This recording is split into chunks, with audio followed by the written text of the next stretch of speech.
এদিকে দুর্নীতি দমন কমিশনের চেয়ারম্যান মোহাম্মদ আব্দুল মোমেন জানিয়েছেন, শেখ হাসিনা ও তার পরিবারের বিরুদ্ধে দুদকের 6টি মামলা চলমান আছে। এর মধ্যে সাক্ষ্য গ্রহণ শেষে নভেম্বরের মধ্যে কয়েকটি মামলা রায় হতে পারে। বুধবার দুদক কার্যালয়ে সাংবাদিকদের এক প্রশ্নের জবাবে এই তথ্য জানান তিনি।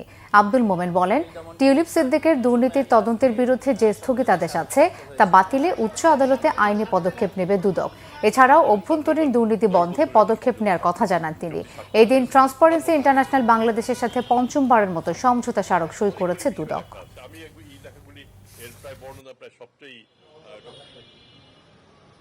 সাবেক প্রধানমন্ত্রী এবং তার পরিবারবর্গ নিয়ে যে মামলা, সেই মামলার আমাদের 6টা মামলা চলমান অবস্থায় আছে এবং আমরা আশা করছি সাক্ষ্য গ্রহণ শেষে অক্টোবর শেষ দিকে কিংবা নভেম্বরের প্রথম দিকে আদালত যেটাই বিবেচনার যোগ্য মনে করেন সেরকম রায় এসে যাবে বলে আমাদের প্রত্যাশা। দুদক সংস্কার কমিশনের যে সুপারিশগুলো আছে তার মধ্যে দু একটি ছাড়া বাকি সবগুলো সকল রাজনৈতিক দল ঐক্যমত্য পোষণ করেছে, মেনে নিয়েছে, অর্থাৎ সেগুলো বাস্তবায়নের জন্য প্রস্তুত।